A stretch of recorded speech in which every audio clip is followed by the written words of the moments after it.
落雨落到路上只淹水，攏已經浸要淹過汽車的半個輪仔，甚至連公寓大樓地下室的機車嘛着災。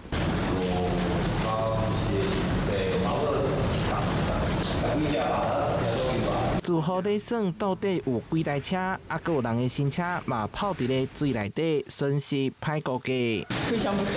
還沒辦法估價，但應該至少應該也要1萬塊吧。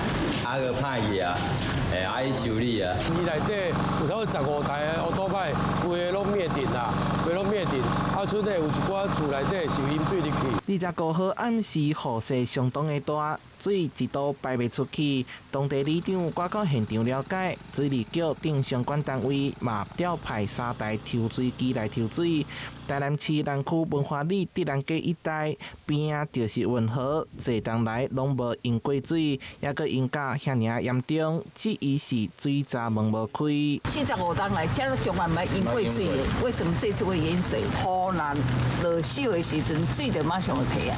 但是我到現場發現，它退水，因為水在退的現象是非常緩慢，這是不正常的。所以我們有看到的是講水閘門重新調整以後，水馬上就退，就表示這一定有問題的。它是有開，它只是說那個開的那個刻度可能沒有看得很清楚了哈。它這一部分應該是有一些影響的，但是我們會責成廠商來就針對這一部分來負責任。市府水利局甲相關單位將釐清這回積水原因，並強化防洪設施管理。議員林美燕在第一時間走訪每一間受災戶，了解受損狀況。也毋過市區整體來講，也無發生更嚴重的災害，影響也閣佇咧控制範圍。